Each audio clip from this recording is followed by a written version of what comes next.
کیا جہاں پر فرض نماز پڑھے ہیں وہاں سنت نہیں پڑھ سکتے ہیں؟ یہی مسئلہ دلیل کے ساتھ آپ لوگوں کو بتاؤں گا۔ یہاں پر دیکھیں مسئلہ افضل یہ ہے کہ افضل یعنی بیسٹ ہے، بہتر ہے۔ افضل یہ ہے کہ جہاں فرض پڑھے ہو وہی سنتیں نہ پڑھیں۔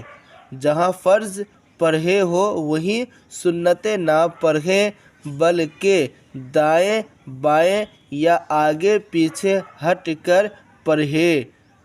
اگر افضل کیا ہے کہ جہاں پر آپ فرض نماز پڑھیں جیسے امام کے ساتھ پڑھیں یا جہاں پر آپ فرض پڑھیں تو وہاں سے تھوڑا سا ہٹ جائے، چاہے داہنے جانب ہو یا بائیں جانب ہو، آگے ہو یا پیچھے ہو۔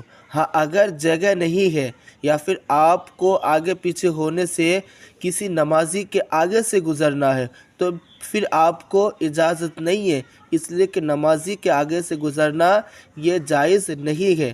تو اگر آپ کے پاس جگہ ہے دائیں بائیں یا آگے پیچھے ہونے کا تو ہٹ جائیں، اس لیے کہ یہ افضل ہے، اور اگر جگہ نہیں ہے تو وہیں پر پڑھیں، اور یہ بھی جائز ہے۔ ایسا نہیں ہے کہ وہاں پڑھنے سے جہاں فرض پڑھے ہیں وہیں پر سنت پڑھنے سے نماز نہیں ہوگی، ایسا کچھ بھی نہیں ہے، لیکن افضل ہے اگر جگہ ہو آگے پیچھے یا سائیڈ میں ہونے کا تو ہو جائیے، اس لیے کہ افضل ہے۔